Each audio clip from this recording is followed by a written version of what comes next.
नमस्कार, जय हिंद, जय Bharat and welcome to Dev talks. This is Adi Achint. हमारे साथ हैं कर्नल राजीव अग्रवाल, जिन्होंने पिछली बारी हमको एक बड़ा सेंसिबल सा पिक्चर बना के दिया था मिडल ईस्ट में क्या हो रहा है। अब तो सो कॉल्ड सीज फायर है, पटाखे फिर भी बज रहे हैं।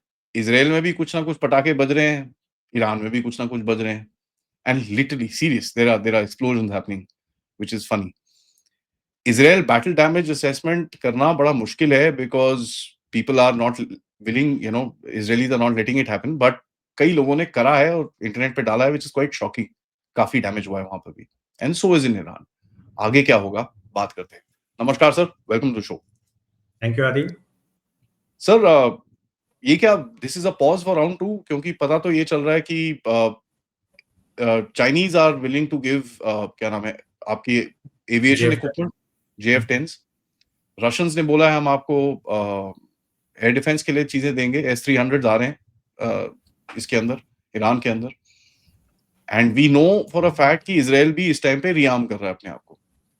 सो व्हाट आपके हिसाब से was this a strategic pause because दोनों ने थोड़े आर्मामेंट खत्म हो गए थे, तो both of them just backed off a little bit to fight another day? क्या है, व्हाट्स हैपनिंग हियर सर? नहीं, I mean what I would call it is आदि, this is called shadow boxing. तो दोनों तरफ से इस समय शैडो बॉक्सिंग चल रही है बिकॉज एक्चुअल स्ट्राइक्स के बाद दोनों का स्टेमिना एंड इक्विपमेंट रिजर्व्स जो है वो बिल्कुल डिप्लीट हो गए थे। इसराइल और यूएस ने तो पब्लिकली भी थ्रू एजेंसीज बताया था कि भाई हमारे पास जो पैट्रियट मिसाइल हैं या थार्ड सिस्टम है उसके जो एयर डिफेंस मिसाइल डिफेंस के सिस्टम्स हैं वो 5 दिन के या 6 दिन के या 2 दिन के वापस रह गए। एंड ईरान का तो obviously I mean except for the ballistic missile there was nothing left. And जब आपके न्यूक्लियर फैसिलिटी भी पूरी तरह से बम्बार्ड हो गए, फोर्दो न्यूक्लियर प्लांट के ऊपर भी आपके डी पेनिट्रेशन बॉम्ब्स गिर गए, तो उनके लिए तो एक एग्जिट बहुत जरूरी था। और एक जो ऑर्केस्ट्रेटेड एग्जिट जिसके बारे में मैंने पिछली बार आपके शो में बोला था वो उनको एक दे दिया गया, जिसकी वजह से ये पॉज हो गया। तो I don't know whether we can call it a strategic pause और end of this phase of conflict, because बहुत ज़्यादा फ्रेजिलिटी है इस पीस में एंड बहुत ज़्यादा इसमें अननोन फैक्टर्स हैं, अननोन वेक्टर्स हैं, जिसके बारे में धीरे धीरे पत्ते खुलेंगी।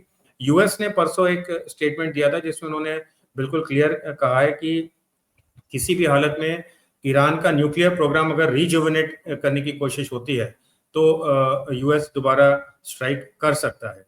और इसराइल ने तो अभी अपने ऑप्शंस खत्म नहीं किए, जैसा आपने कहा कि भी हो सकता है रीआर्मिंग के लिए कर रहे हो या कोई और तरीके से ईरान के ऊपर वो इफ नॉट अटैक बट कोई ना कोई भेद वाली बात कर रहे हो। तो we have to see how it develop, but it is definitely not the end because military objectives जो थे वो फुल्ली तरह से मेरे हिसाब से अचीव नहीं।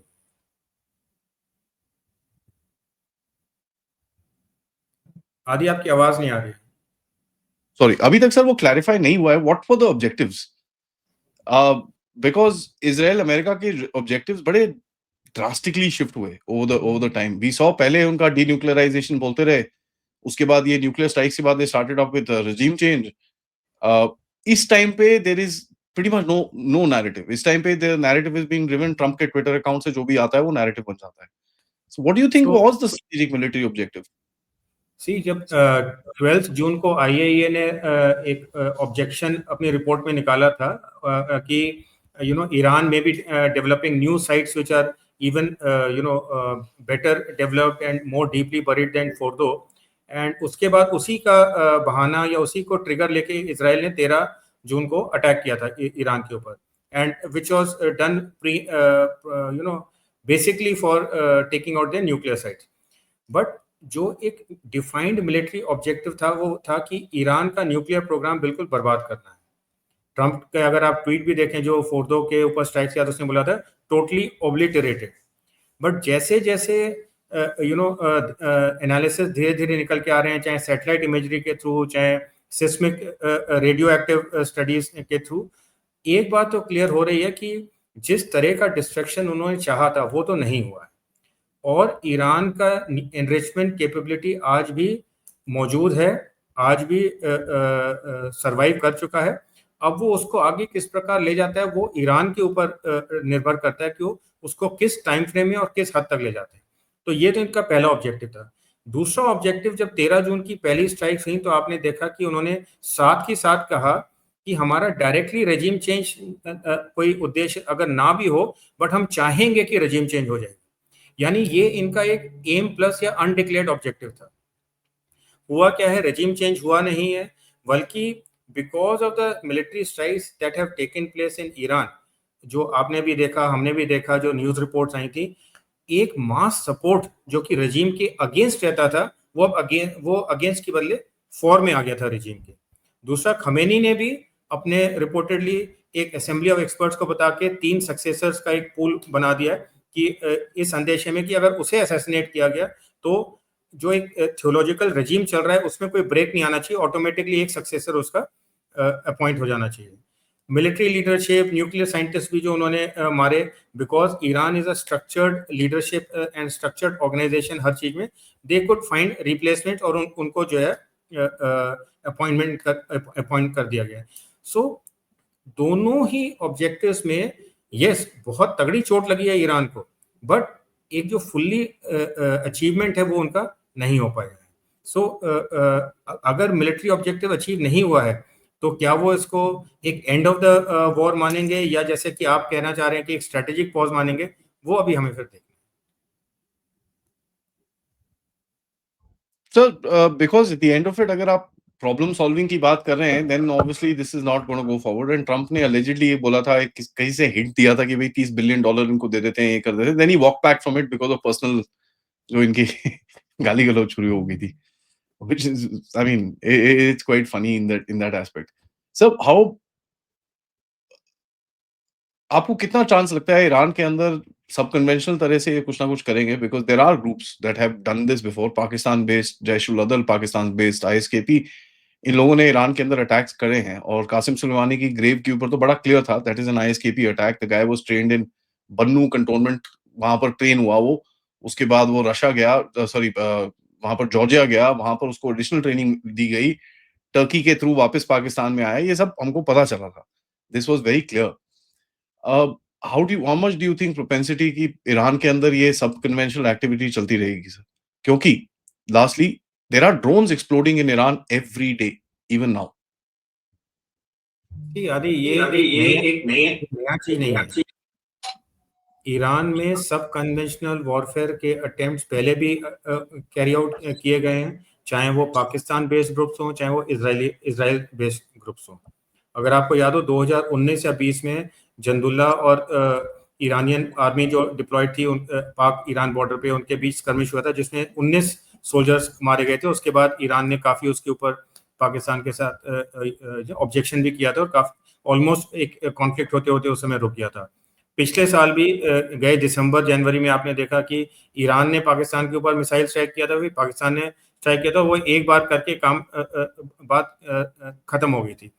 बट हमें जो इस बार हमने देखा वो एक अनप्रेसिडेंटेड था, जिसमें कि एक डायरेक्ट मिलिट्री कॉन्फ्लिक्ट हुआ पहली बार between Israel and Iran, and US ने भी डिक्लेयर करके डायरेक्टली अपने B-2 बॉम्बर्स को पहली बार कॉम्बैट में यूज किया जब उन्होंने फोर्दो के ऊपर अटैक किया।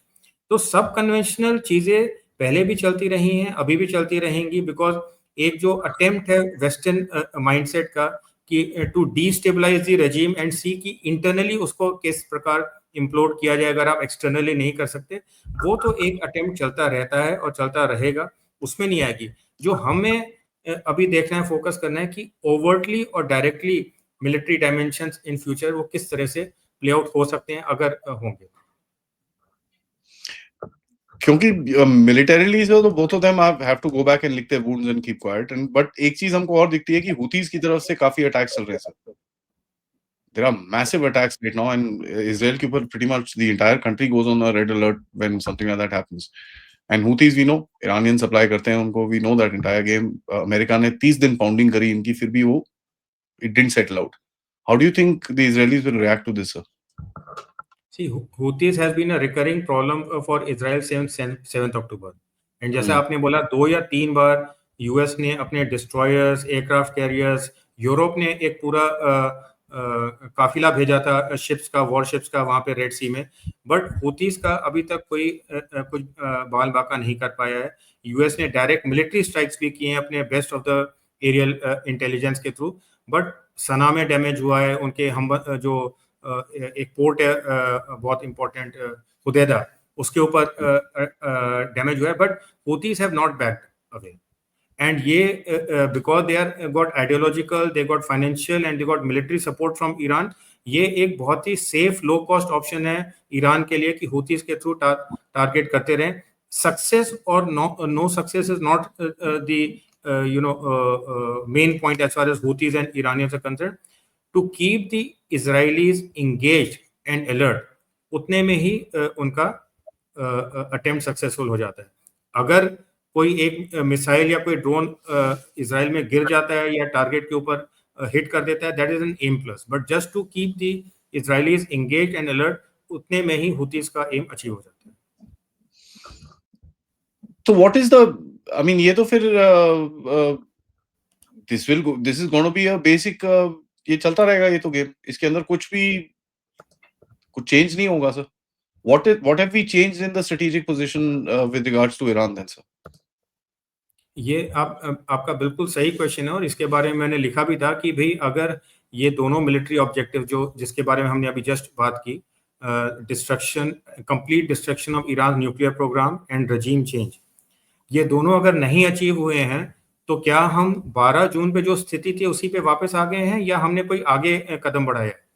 जहां तक वेस्टर्न नैरेटिव का सवाल है, आप कहोगे कि हमने ईरान को इफ नॉट ओब्लिटरेटेड कई साल न्यूक्लियर प्रोग्राम को पुश बैक कर दिया। वो तो पहले भी हम कर सकते थे।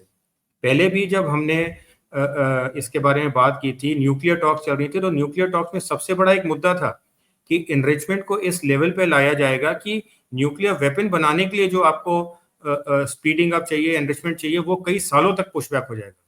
सेम 2015 की JCPOA डील का भी एम था कि ईरान का न्यूक्लियर एनरिचमेंट प्रोग्राम खत्म नहीं करना था। Possibility of Iran developing a nuclear weapon खत्म नहीं हुई थी, बट JCPOA के अंतर्गत जो आपने उनके एनरिचमेंट को 3.67% कर दिया था और 20% एनरिच यूरेनियम को पूरा फ्यूल रॉड्स में कन्वर्ट करके रशिया में ट्रांसफर कर दिया था, उसने सिर्फ ये इंश्योर किया था कि ईरान अगले 10 साल तक इस पोजीशन में नहीं पहुंच पाएगा कि वो किसी भी तरह न्यूक्लियर वेपन के आसपास पहुंच सके। तो क्या हमने 13 जून और उसके बाद एयर स्ट्राइक्स करके एक कॉन्फ्लिक्ट, डायरेक्ट मिलिट्री कॉन्फ्लिक्ट जिसने कि पूरी रीजनल और ग्लोबल पीस को थ्रेट में डाला है, क्या हमने कोई चीज अचीव की? एंड ये मैं नहीं कह रहा हूँ, ये बहुत सारे एनालिस्ट कह रहे हैं, including a number of western analyst. आज ही फॉरेन पॉलिसी जो इनकी एक मेजर पब्लिकेशन है, उसमें रिपोर्ट निकली है जो मैं अभी सुबह पढ़ रहा था कि किस तरह इजराइल के ऊपर इतना बड़ा डैमेज हुआ है और ईरान को उतना पुशबैक नहीं कर सके जितना चाहते थे। आपने भी अभी पहले अपने प्रोग्राम में बोला कि मीडिया को वहां जाने नहीं दिया जा रहा है, बट जो भी छोटी मोटी तस्वीर वहां से बाहर आ रही है, इजराइल ने पहली बार 1948 के बाद से पहली बार इस तरह का डिस्ट्रक्शन देखा है अपने शहरों में। उन्होंने 1967 वॉर लड़ा, 1973 वॉर लड़ा, और उसके बाद जो छोटे मोटे उनके कॉन्फ्लिक्ट चलते रहे गाजा, वेस्ट बैंक वगैरह में, शहरों में इस तरह का डिस्ट्रक्शन उन्होंने कभी नहीं देखा। तो अगर हम उस पिक्चर को पूरा कंप्लीट करते हैं तो हमें ये सवाल बिल्कुल वाजिब आता है जो आप मुझसे पूछ रहे हैं कि भाई हमने अचीव क्या किया, हमने मतलब इजराइल या US ने अचीव क्या किया? न्यूक्लियर प्रोग्राम वहां का वहीं है, अगर वो चाहे तो 1 साल, कुछ महीने, 5 साल, जो भी टाइमलाइंस हो उसमें वो डेवलप दोबारा कर सकता है।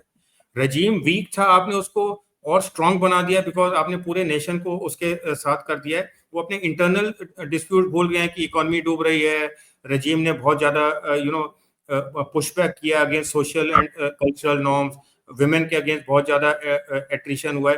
वो सारी बातें आज ईरान में भूली हुई लग रही हैं। और जो आप सब कन्वेंशनल वॉर की बात कर रहे थे, सब कन्वेंशनल मीन्स में आपको पॉपुलेशन का सपोर्ट बहुत जरूरी होता है, और वो पॉपुलेशन का सेगमेंट जो इस आज से 1 महीना पहले उनको सपोर्ट कर रहा था या उनके साथ था, वो हो सकता है, मैं ये नहीं कह सकता हो गया है, बट हो सकता है कि आज उतना इंक्लाइन नहीं हो, बिकॉज वो सब कहते हैं कि ये हमारे सोवरेनिटी के ऊपर अटैक हुआ। Because sovereignty, very this thing, because इसके अंदर एक ट्विस्ट आता है sir, which is the settlement of Gaza, the end of it. पूरा, I mean, the only way I see there can be something is with the settlement of Gaza. Now इसके अंदर sir 2-3 चीजें चल रही हैं. where we know Netanyahu की position थोड़ी सी down थी, ट्रंप ने उसको बूस्ट करा है, ठीक है, एंड मोरलेस हमको दिखता है कि भैया those court cases will be kind of rubbished and they will be dropped. वो तो होगा नहीं, तो ट्रंप का काफी उसके अंदर इन्फ्लुएंस है इजराइल के अंदर। He is been able to push that thing through, Netanyahu को बचा लिया उसने। We also see another thing that there is talks where Saudi has said कि भाई जो भी करो फटाफट करो यार, Hamas cannot be there, तो Saudis also agreed to that. But the Gaza exit plan जिसके बारे में कई लोग जो बात कर रहे हैं कि साहब what is the wrap up plan now, आपके हिसाब से what is going to come forward, sir? तो आदि इसके बारे में काफ़ी डिस्कशंस चल रहे हैं, बोथ फॉर्मली एंड इनफॉर्मली। जो इनका यूएस एनओएस स्टीव विटकॉफ, वो भी 2 दिन पहले नेतन्याहू के साथ बात कर रहा था, और कतर और इजिप्ट के साथ भी बात हुई है, और पब्लिकली भी एक स्टेटमेंट आया है जिसमें इजिप्ट ने कहा है और यूएस ने भी आज सुबह कहा है कि भाई इजराइल ने प्रपोजल मान लिया है 60 डे सीज फायर का, और अब हमास के ऊपर है कि वो उसको मानते हैं नहीं मानते। बट इसमें जो है, जब तक जैसे कहते हैं ना कॉमन मिनिमम एक्सेप्टेबिलिटी या प्रोग्राम वो नहीं होगा, तब तक ये गाजा सीज फायर नहीं हो सकता। सो हमास कहता है कि भाई मैं तब तक होस्टेजेस को नहीं छोड़ूंगा जब तक इजरायली फोर्सेस कंप्लीटली गाजा से विड्रॉ ना करें, और हमें क्लियर एश्योरेंसेस हों कि एक्सटर्नली, चाहे यूएस के द्वारा, इजिप्ट के द्वारा, कतर के द्वारा, किसी के भी द्वारा, कि इजराइल दोबारा गाजा के ऊपर लैंड फोर्सेस को इंसर्ट नहीं करेगा, और food aid and medical aid full जैसे आती थी वैसी आई जाएगी। इजराइल कहता है नहीं, ये सब बातें बाद में होंगी, पहले मुझे होस्टेज वापस करो। तो अभी खासकर ईरान के साथ जो कॉन्फ्लिक्ट हुआ है, जिसमें कि एक तरह से देखा जाता है कि अपनी कही गई बात के ऊपर धोखा दिया गया है। 15 तारीख को यूएस और ईरान की टॉक्स होनी थी, और इजराइल ने 13 तारीख को इसे प्रिवेंट करके स्ट्राइक कर दिया। तो हमास, जो कि obviously it has got the support from Iran in whatever form we know, is not going to let go of the hostages without clear assurances. And Israel ने खुद एडमिट किया है in so many circles कि भाई जो हमारा एक military objective था, कंप्लीट एलिमिनेशन ऑफ हमास, वो नहीं हो रहा है। In fact there were a number of intelligence report जो कि इजराइल ईरान कॉन्फ्लिक्ट से जस्ट पहले आई थी, मंथ ऑफ अप्रैल, कि हमास ने पिछले 1.5 साल में जितने फाइटर्स लूज किए हैं, तकरीबन उससे आधे फाइटर्स ऑलरेडी रिकूप कर लिए, बिकॉज बहुत सारे विक्टिम्स जो गाजा में हैं, उनके जो यंगस्टर्स हैं, वो हमास को फ्रीली एंड अपनी फुल मर्जी से सपोर्ट करने के लिए तैयार हैं, और उन्होंने उनके कॉम्बैट कार्डर्स को ज्वाइन किया है और ट्रेन हो रहे हैं। So this is not a problem. Hamas is not an issue that can be sorted out by continued ground operations inside Gaza. या तो आप गाजा को फुल्ली ऑक्युपाई करके उसके ऊपर रूल कीजिए, जिसके लिए इजराइल बिल्कुल राजी नहीं है, बिकॉज जो गाजा की इनहेरेंट प्रॉब्लम्स हैं वो इजराइल को मालूम है। अगर वो गाजा को एडमिनिस्टर और रूल के चक्कर में फंस गया, तो वो तो एक ऐसे बाउंडर में फंस जाएगा जिससे निकलना ही मुश्किल हो जाएगा। सो इजराइल जो चाह रहा है कि हमास कंप्लीटली खत्म हो जाए और उसके बाद कोई थर्ड सेकंड अथॉरिटी उसमें आ जाए, वो अभी होने वाला है नहीं। सो इजराइल हैज टू डिसाइड कि भाई इसके लिए एग्जिट ऑप्शन क्या है। हो सकता है अभी आने वाले दिनों में कोई ऐसा स्पेक्टेकुलर स्ट्राइक हो हमास की किसी सीनियर लीडर के ऊपर, जिसके बेसिस पे इजराइल कह सके भाई ये लास्ट स्टैंडिंग लीडर था, इसको हमने खत्म कर दिया है, और इसके बाद हमास की capability is no longer viable enough for continuing the war, and that is why we call it exit. कोई ना कोई उसे अब एग्जिट चाहिए। इजराइल अब फंस चुका है, उसे कोई ना कोई एग्जिट चाहिए, तभी ये 60 डेज का सीज फायर लागू हो पाएगा जो कि प्रपोज किया गया। यहाँ पर जो एक थ्योरी चल रही है सर, कि ट्रंप ने बोला है इसको, नेतन्याहू को, कि भाई तू गाजा खत्म कर, मैं तेरे को पार्डन कराता हूँ, एंड उसके अंदर ठीक है तेरे को हमास नहीं चाहिए, we'll try and remove the Hamas chaps, send them into exile somewhere, some country, Qatar पतर भेज के उनको साइड कर देंगे। बट इसके अंदर ना द ग्राउंड पे डील, इसके ऊपर काफी सारे रूमर्स हैं, I want you to kind of help me make sense of this. Israel के 2-3 कंटेंशंस है ऑफ कोर्स। एक तो द लैंड ऑफ गाजा, उसका क्या होगा? वेस्ट बैंक में कुछ चीजें जो उसको जेरूसलम के आसपास उसको बफर जोन बनाना है, उसका क्या होगा? There are issues there sir. Israel भी इश्यूज करता है, और ये भी दूसरे भी कोई सीधे नहीं है, वो भी उल्टे काम करते हैं वहां पर, सुसाइड बॉम्बिंग, ये वो। Nobody is innocent in that area, it's it's a bad place. वहां पर इसको थोड़ा बफर जोन चाहिए, and he wants these guys to be away, which is acceptable and understandable also. तीसरा इजराइल को चाहिए is that strategic depth beyond the Golan Heights, जहां पर जो ईरान का कनेक्शन था लेबनान के साथ, उसको तोड़ना है वो। एंड इफ यू नोटिस, जो इजराइल का जो intrusion into Syria has also Syria, been along the Lebanese border. You know, yes. he's not gone towards Damascus. ये इसने एक सीधी लाइन खींची है. There's a thin corridor that he's trying to create there. So these three demands that he's got. How do you think the Israel नहीं हटेगा, और Israel नहीं हटेगा तो अमेरिका नहीं हटेगा? That's now. So these are the three things that need to be met. How do you think the Arabs will kind of react to this, sir? Will the Arabs go along?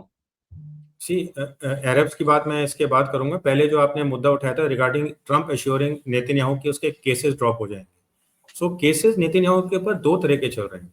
एक है जो international court of justice में और ICC में जो उसके warrant निकले हुए हैं, उसका ट्रम्प ने बोला है that they are irrelevant, they can be drowned, and उससे जो है प्राइम मिनिस्टर नेतन्याहू को कोई फर्क भी नहीं पड़ता, बिकॉज अगर वो ट्रैवल करता है तो सिर्फ व्हाइट हाउस जाता है और उसके अलावा कहीं इधर उधर जा नहीं रहा है। सो उसकी जुरिसडिक्शन नहीं है आईसीजी की इजराइल के अंदर, he can not B harmed in any manner. But the second issue is जो डोमेस्टिक कोर्ट केसेस उसके अगेंस्ट चल रहे हैं, उसके ऊपर ट्रम्प का कोई होल्ड नहीं है। जो अगेंस्ट उसके करप्शन या फाइनेंशियल एलिगेशन, या फिर उसने जो जुडिशियल रिफॉर्म्स इनिशिएट किए थे 2023 में, few months before the Gaza war broke out, उनकी तो हियरिंग चल रही है। अभी भी परसों जो है कोर्ट ने सिर्फ परमिशन दी प्राइम मिनिस्टर नेतन्याहू को कि आपकी जो प्रेजेंस है इन हियरिंग में, वो अभी हम मैंडेटरी नहीं कर रहे, उसको हम पोस्टपोन कर रहे हैं। सो जो लीगल केसेस हैं नेतन्याहू के, जो डोमेस्टिक केसेस हैं, उसमें मुझे नहीं लगता ट्रम्प ज्यादा इंटरवीन कर पाएगा। इंटरनेशनल कोर्ट ऑफ जस्टिस और क्रिमिनल कोर्ट में जरूर इनफेक्टिव हो जाएगा, एंड वो तो ऐसे भी इनफेक्टिव है। वो तो पुतिन के ऊपर भी केस लगे हुए हैं, वो ब्रिक्स में नहीं जा रहा है, तो they are basically you know irrelevant international bodies like UN, जिनका ना कोई सुनता है ना कोई उनकी बताता है। नो रिगार्डिंग गाजा, ये तो इजराइल पहले दिन से कह रहा है कि भी हमास को हटाया जाए। तो मुझे नहीं लगता जो आप कह रहे हो कि हमास को जो है ट्रम्प भेज पाएगा कि भी आप एग्जाइल में चले जाओ, कतर चले जाओ, टर्की चले जाओ। ऐसे कहां से उठाओगे? हाँ, तो हमास की पूरी फाइट ही इसके ऊपर है, नहीं तो वो तो बहुत पहले लड़ाई खत्म कर दी होती ना। तो हमास एक इसको अपने राइट को गिव अप नहीं करने वाला। मोहम्मद अब्बास ने भी, जो महमूद अब्बास जो पैलेस्टीनियन अथॉरिटी के प्रेसिडेंट है, उन्होंने कई बार अपील की है कि भाई हमास को हटाया जाए और हम एक न्यूट्रल बॉडी बनाएंगे जो कि गाजा को इंटरवीनिंग पीरियड में गवर्न करेगा, और उसके बाद हम देखेंगे आगे क्या करना है। But Hamas is not agreeing to it. जहां तक इसराइल की बात है, मैं पूरी तरह से उनके थॉट प्रोसेस को इंडोर्स करता हूं कि भाई उन जब जो उनकी स्थिति है in terms of geography and in terms of size, उनके पास हमेशा चारों तरफ थ्रेट रहती है, and they are always vulnerable to small और बिग अटैक्स। एंड जैसा आपने कहा भी, वेस्ट बैंक में चाहे पीआईजे हो या बाकी ग्रुप्स हो, वो कोई दूध के धुले नहीं है, वो अपना काम करते रहते हैं, और इसराइल के ऊपर थ्रेट हमेशा मौजूद रहती है। तो गोलन हाइट्स में जो उन्होंने उसको रिकैप्चर किया है, और उसके आगे सीरिया में भी और लेबनान की तरफ जो एक बफर जोन बनाया, that is basically to ensure कि कोई थ्रेट इसराइल बॉर्डर्स पे ना पहुंच पाए, you have additional buffer zone. Israel ने पहले भी कहा था कि गाजा के साथ अगर हम सीज फायर करते हैं तो we will create a buffer zone of 2 to 5 kilometre, so that कोई भी थ्रेट अगर इमिनेट होती है तो हमें मैनिफेस्ट होने से पहले ही उसके बारे में अलर्ट बन जाए। उसके लिए कोई मना भी नहीं होगा। And I would say even जो एक्चुअल गाजा स्ट्रिप है, उसके अलॉन्ग भी 2 किलोमीटर का बफर जोन परमानेंटली बन के इजरायली ट्रूप्स विड्रॉ कर लेते हैं, it will serve that purpose of giving early warning and it will end the Gaza war also. But that is a decision that Israel has to take. But unless these things happen, Gaza war is not going to end just like that. तो America का क्या objective रहेगा इसके अंदर going forward? Because you know America needs to achieve two things from the region. One is Israeli, forget Israeli American supremacy on the Middle East. Let's be very clear. That's the एक ही country है जो Iran उसको बोलता है नहीं, मैं नहीं मानता, तो ईरान को तो Iran has to go, there is no question. Even Afghanistan has agreed, and Pakistan पे तो अभी ऑब्वियसली उसने स्क्रू टाइट करने शुरू कर दिए हैं, so that's gonna be another game. But Iran is one country that is not agreeing to American supremacy, और अमेरिकन सुप्रीमेसी के हिसाब से होता है कि भाई Israeli supremacy within the region. Rest of them don't want to challenge it, so they are saying हाँ ठीक है यार, तुम बैठे रहो, कोई प्रॉब्लम नहीं है, हम अपनी जिंदगी अपने आप जिएंगे. Because they realise nothing much will happen, is just the factor कि भाई आप लड़ना नहीं है, that's it.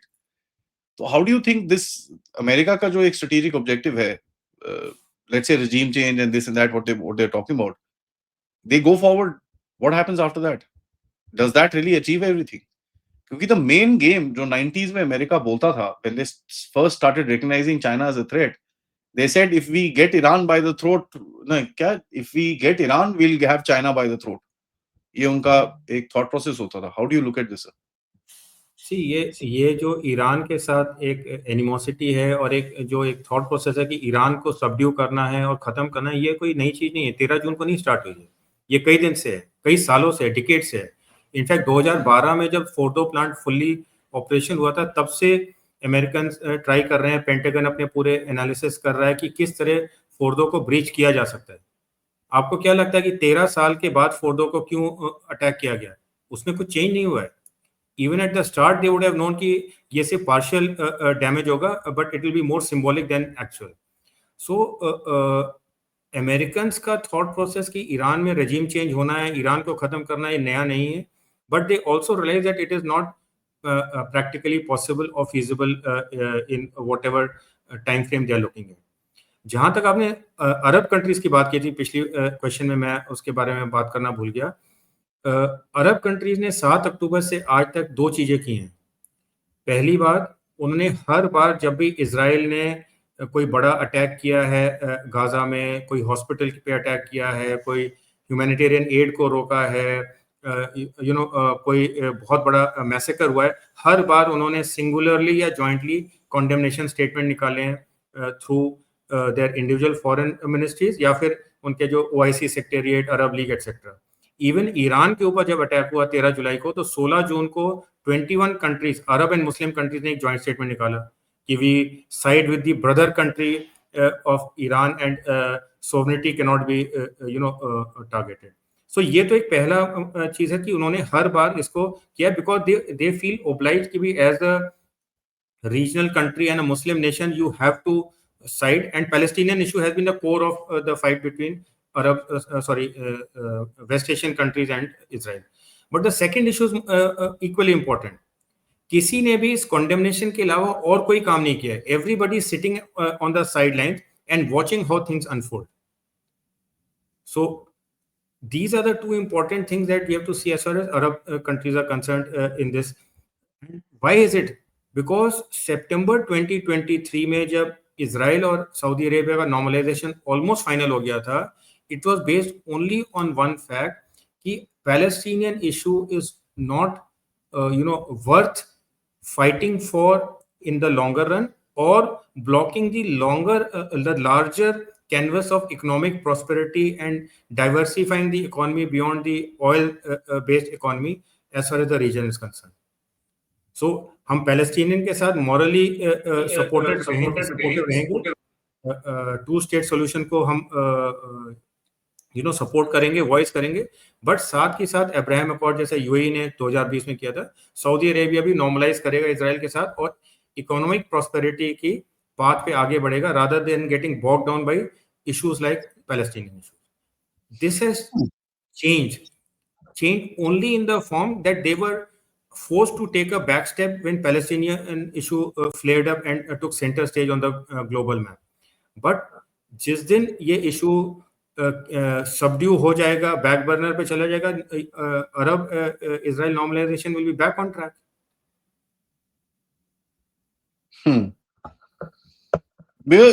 one of the Arab Israeli normalisation के अंदर कुछ अभी अमेरिका, मेरे हिसाब से Trump who's a quite a short term guy, जो उसको शॉर्ट टर्म विक्ट्रीज चाहिए होती हैं sir. I don't know, is he kind of pushing newer countries, for example Pakistan and someone like that to यार कर यार, जिस तरह से उसने सूडान में किया था, to sign the Abraham Accord, खत्म करो इसको, आगे करो. Put more pressure on Saudi कि भाई देखो अभी ये भी हो गया है, तुम भी करो आगे जाके. So is this the game for the Abraham Accords going forward? See, ठीक है, ईरान को आइसोलेट होना है, हम ठोकेंगे ईरान को, बट बाकी तो आ जाओ भी. नहीं तो आई डोंट थिंक सऊदीज के साथ और any other major Arab nation के साथ ये पैरेलली चल पाएगा, that the Gaza war is also on and the normalisation also takes place. That I don't think is going to happen.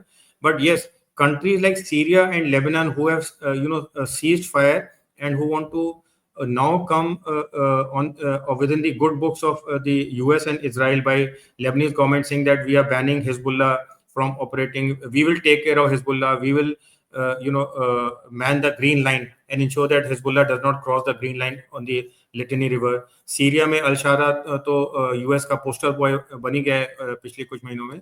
तो हो सकता है they may take smaller baby steps by coaxing Lebanon and Syria to become some part of Abraham Accords. कल की भी news में था जो व्हाइट हाउस ने स्टेटमेंट इशू किया है कि सीरिया के ऊपर जो इकोनॉमिक सैंक्शंस थी उनको जो है वो हटाया जा रहा है. Plus there's also a possibility of a huge financial aid being given to Syria for recovery from the so many years of civil war in the new regime.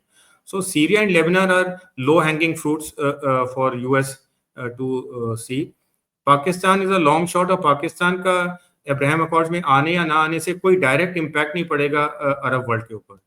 And you are right that US में भी pressurising Pakistan की you recognize Israel and try and become part of the Abraham Accord, but that will not help Trump achieve the immediate objective of Abraham Accord, that is the normalization within the West Asian region. So to me, Israel and Lebanon may be low-hanging fruits for US, and that may prompt them to give a symbolic sense of victory that we've been able to now have Abraham Accords going ahead in Trump 2.0 also. But Saudi Arabia and other major nations, till the time Gaza war is settled, I don't think, even if they want, they'll not be able to do it. वही ऐसे the Arab street will be a little upset about this particular thing. किस तरह से इसको आप sell करोगे जाके Arab street में? That's something which is going to be there. So what do you think, sir? Will there be active operations, some sort of a false flag, some sort of something going forward कि अभी थोड़ा time तक ठंडा रहेगा in terms of हम जैसे बात करें सब कन्वेंशनल वॉरफेयर चलता रहेगा, but do you think heated military sort of an exchange जैसे हुए थे अभी ये चलते रहेंगे सर? बिकॉज ईरान में व्हाटएवर सेड अंदर सैबोटाज तो चल रहा है, and Iranians are taking it a step forward by kind of hanging 700 people in a night and all that. I don't know what all they're doing. Yes. If you remember, we discussed last time that is a fault line that Iran is now digging for itself. Right कि आप इतने बंदों को मार रहे हो तो civil society में इम्पैक्ट तो पड़ता ही है. तो somebody stands up, people stand up behind him, the mullahs are gone. So how do you think this ये होने क्या वाला है सर यहाँ पर? What are the 3-4 things that you see that could be the trigger points? So see, Adif, we'll take it from 2 points of view, from an Iranian point of view and from an Israeli-US point of view. So from an Iranian point of view, I don't think Iran is in any position or inclination to initiate a direct military conflict with Israel. Right now, the priority for it is to regroup internally, domestically, and strengthen itself before it can think of anything else. And for that reason also, I think that in whatever shape nuclear program has survived in Iran, it will not be revived in double quick time as some people are thinking that tomorrow onwards they'll start enriching and they'll assemble the centrifuges. They're going to wait for a while. They're going to replan their entire strategy, and they will take maybe a month or a year, maybe few months or a year to finally see how this nuclear program of Iran is going to pan out in the future. They require this time to regroup. They also require time to assess what are the gaps, huge gaps in their military capability, and they should not be found wanting, and Israel US declaring a total air superiority in the next war whenever happens. So you also mentioned that they're getting some modern jet fighter, they're asking Russia for air defense system. So those things will happen. So Iran is not going to initiate a conflict, that much is very sure. From an Israeli point of view and a Trump point of view, the most predictable thing is the unpredictability. So, it is very difficult. You leave alone a trigger. A false trigger can be manufactured if you have to go in and do something. So, to me, right now, the ceasefire is going to hold for some time, because if the focus shifts to Gaza and getting the ceasefire done, then they would not like a direct military conflict reinitiation to disturb any of those efforts which are going on as far as Gaza is concerned. So to my mind, at least this phase of military conflict is over until unless something, some a trigger happens, or even a false step by people at the ground level also, they trigger a conflict. But to my mind, this phase of conflict is over. Even for Israel, they, you have to also see that it was not fully gung ho as far as Israel was concerned. They have also taken a huge beating, and they also have to assess that despite having the best of the air defense, missile defense system, how come so many missiles from Iran made into Israel, and had created that kind of काफी devastation impact which हुआ जी. Israel had never seen before. So both sides need time to regroup, re-strategize. So to my mind, this phase of conflict is over. Sir, but phase two pretty much has started, which is going to be subconventional, quiet. उसको weakening ये वो थोड़ा सा अंदर अंदर करते रहेंगे. They'll find an opportunity to kind of bring the mullah down without getting into war. वो चलता रहेगा साथ में. That is an ongoing process. It was there before 13 June. It will keep going on. There's no stopping it. But only thing is, like you said, Iran has become more alert and conscious of the internal dissents or sabotages that are happening, or agents which are feeding information, etc. And so many agents falsely or otherwise are being caught and paraded. Yesterday, there was a news report where some so-called Mossad agents were paraded publicly before taking for whatever was to be done with them. So, alertness level will go up in Iran also, and it will not be so easy for the intelligence agencies, foreign intelligence agencies, to conduct their operations, covert operations, with so great impunity as they were doing earlier in Iran. Which brings me to my last segment, but before that, sir, मैं एक चीज पूछना चाहता हूँ आपसे. ये आप you're putting across a very interesting picture that Iran will also try and strengthen up, which is something I really wonder. Iran को भी पता था कि यार तुमको पिटाई होने वाली है इस तरह से, और ये बहुत टाइम से प्लान कर रहे हैं इसके ऊपर. But the reaction of the Iranians, the way so-called Russia, China, everybody kind of helped in this and that. You know, did they not react fully? Were they? What happened to them? Because people were expecting a devastating response from Iran. Their missiles, yeah, they were strong. They did a lot of damage, but not what everybody had in mind. So, ये क्या हुआ? क्या Iran kind of कहीं पे कुछ misplace किया है कि क्या हुआ? What happened? No, Iran did not misplace, but it was left totally alone to fight the battle. So Israel had, UK, France, US, all giving active air defense support, air refueling support, etc. But Iran was left totally alone to fight its own war. And even after April last year, when the first round of missile and drone strikes had been exchanged between Iran and Israel, Iran had approached Russia for the S-400 and the Su-35 fighter. There were a lot of reports that Russia has agreed. In January 25, a few months before this war happened, Russia and Iran had signed a 10-year strategic partnership agreement. Although there was no specific defense cooperation clause, but it was assumed that both will take care of each other's security issues. Iran had given so many drones to Russia in its fight in Ukraine, so it was Iran had thought that there'll be reciprocal support if and when it has to be in a direct conflict, but it didn't happen. Iran did not receive any S-400s. Iran did not receive any Su-35s. Iran did not receive any JF-10 or any other aircraft from China. So it was left to fight basically for itself, and that was, I think, a big lesson for Iran also, that you may not have that kind of reliable partner despite having strategic partnership when it comes to the point where you require the critical support. Both Russia and China sat it out, condemning it, supporting it, but effectively sat it out.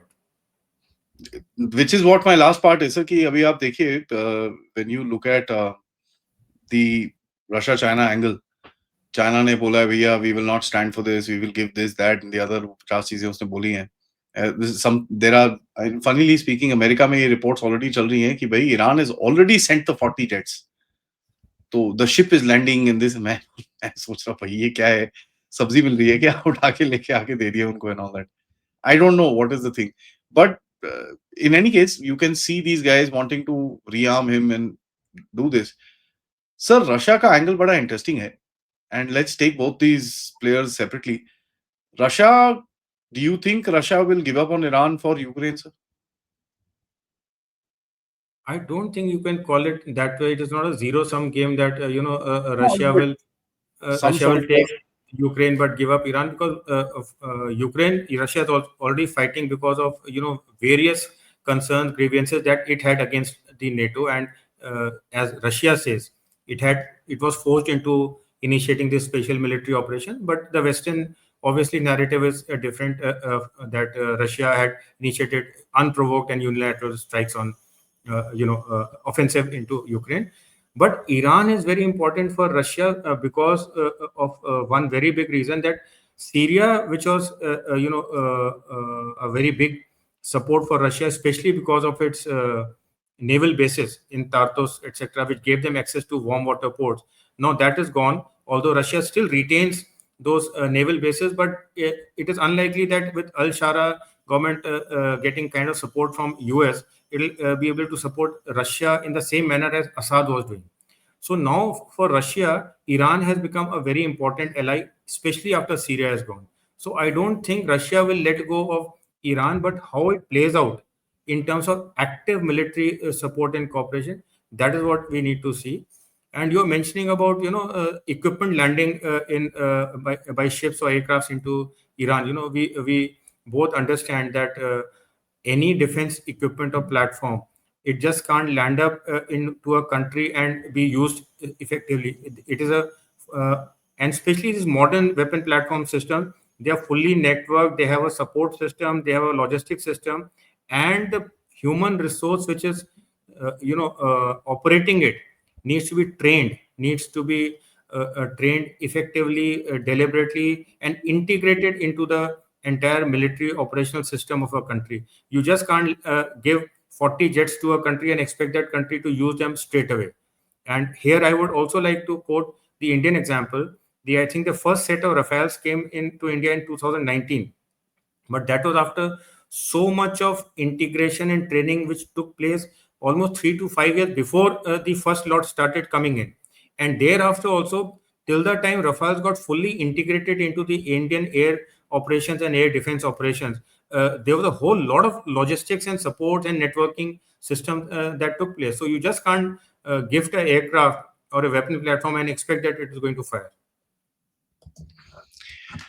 That is the problem, sir. And Dusra, I mean, coming towards China, I expected Trump to go a little hard. थोड़ा सा China के तेल तूल बंद करने के लिए मैं सोच रहा था कि भाई ये करेगा. अभी तो उसने खोल दिया है कि भाई तुम बेच लो तेल, ठीक है. ये क्या है? ये ईरान को इंसेंटिव दे रहा है, क्या कर रहा है sir? That is question one. दूसरा, चाइना whatever surrender अभी वो टेम्पररी ले भी ले, बट चाइना को पता है लॉन्ग टर्म में ईरान नहीं खड़ा हो पाएगा. तो if you look at the couple of moves that China had made, CPEC में खैर we can discuss it separate, just we know that वहां पर इश्यूज हैं. उसने वखान के साथ सड़क बनाई, वखान कॉरिडोर से, कि भाई मैं ईरान में यहां से घुसूंगा, gate into the railway, and he got the Afghan railway to go literally till the border. Bandar Abbas के बाद वहां वहां तक लेके आ गया. उसने काफी कुछ करा है काम within Afghanistan and within Iran.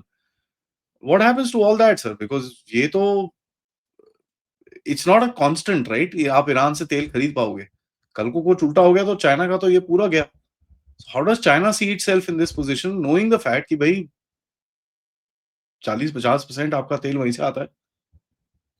See, Trump may sanction Iran, sanction China on oil, but that has not stopped China from buying oil. Even in 2018, when Trump had sanctioned Iran and permitted no, export of oils, India, Korea, and Japan stopped import of oil in May 2019. But China has continued. So Trump and US realize that these kind of sanctions have little effect on China because it has been able to develop its own system of payments, system of trade with Iran and other countries. So just by saying that you cannot buy oil, so the easier sense is let officially also China continue to buy oil from Iran. So that is one part of it. The second is China's got two things. Firstly, it never gets involved in any military conflict actively. You can see across the spectrum, you will not find China getting actively involved in any military conflict. And second is China is right now in what I would say a wait and watch game. So it supports Iran. It's got a 25-year strategic partnership with Iran. It will supply some equipment, whatever is part of its strategic outlook as far as Iran is concerned. But China is not going to get involved in any military conflict just because it has got the trans Asian railway or road which is going through Iran. In Iran being a very big part of BRI, I think 2 or 3 months back the first train from China to Iran had completed the entire journey in 15 days or something, which normally used to take 40 days plus. So China, Iran have got integrated across the land borders also, apart from an integration or supplies through the sea. And US understands it very clearly that it is very difficult to break a economic and trade partnership between China and Iran. Because वो तो है, but sir feasibility तो कम ही कर सकते हैं ना. Land route तो आप बंद कर सकते हो उसका. Anybody during battle time land route using it becomes a problem. And that land route is dependent on Pakistan and Afghanistan being kind of friendly and kind of this and that. वो है sea route में आप उसको block कर सकते हो. Will China take the step forward and actually come and not leave Iran alone this time? आके कुछ करने की कोशिश करेगा कि as usual China will just on the side? No, I don't agree with either of the things that you said, because China से जो Asia के थ्रू यूरोप में रूट्स गए, they've got multiple branches. It is not a single point-to-point network. Yeah. So there are multiple options. From Iran, you can go to Central Asia. From Central Asia, you can go to China. You can go through Caucasian region. There are multiple alignments which go to China. And as far as sea route is concerned, Iran has got the capability to block the Strait of Hormuz, not the US. It is the other way around. How does US block it? Does it block the Strait of Malacca or the states in the Indo-Pacific? Indo-Pacific, it is the Chinese dominance. If it could do, it could have done 4 years back. So it is not easy for US to block the sea routes or the land route because of not only problem of capability, but also the sustenance. Even if you are able to blow off one segment of the rail which goes from Iran to China, how much delay does it impose? And is it possible that China and Iran can use a shunt or another alignment through the basic alignment which is going from China to Europe? But is it sustainable to take that much oil for China's use? So 40% तेल लेके जाना is, I mean, it has continued despite strict US sanctions since 2019. Now we are in 2026. And US has not been able to do anything. India stopped imports of oil. Korea stopped. Japan stopped. But China did not. What has we US stopped because we wanted to buy the S-400s. So, problem with a lot of Western... Very disbalanced equation. No, problem with a lot of Western narrative is that there's a huge gap between what they think is possible and what is possible. And that is there are discord and things happen. And they have to, if you want a game to be fought with China, you have to think long, you have to think big. These kind of things are not going to put down China as US is thinking. So lastly, I mean, basically speaking, आप ये बोल रहे हो कि nobody has the cards. Yeah, I mean, right now it's a stalemated situation. Both countries, both the nations have suffered. Both the nations require time to regroup and re-strategize. And like I said, unless there's a false trigger which suddenly, reignites the conflict, for me, this phase of conflict is over. Sir, fantastic. Thank you, sir. Thank you so much for that. Always a pleasure talking to you. Audience se request hai, apne thoughts, apne comments, apne questions, please daliega. I'll get sir. If I see some very nice, interesting comments, we will get sir to respond to them as well. So please, participate in the discussion, and आप लोग इस channel की तरफ contribute भी कर सकते हैं. QR code, PayPal, Super Sticker, Super Chats, or you can become members or check out the store as well. See you next time, sir. Namaskar. Jai Hind. Jai Bharat. Thank you, Adi. Thank you. Thank you so much.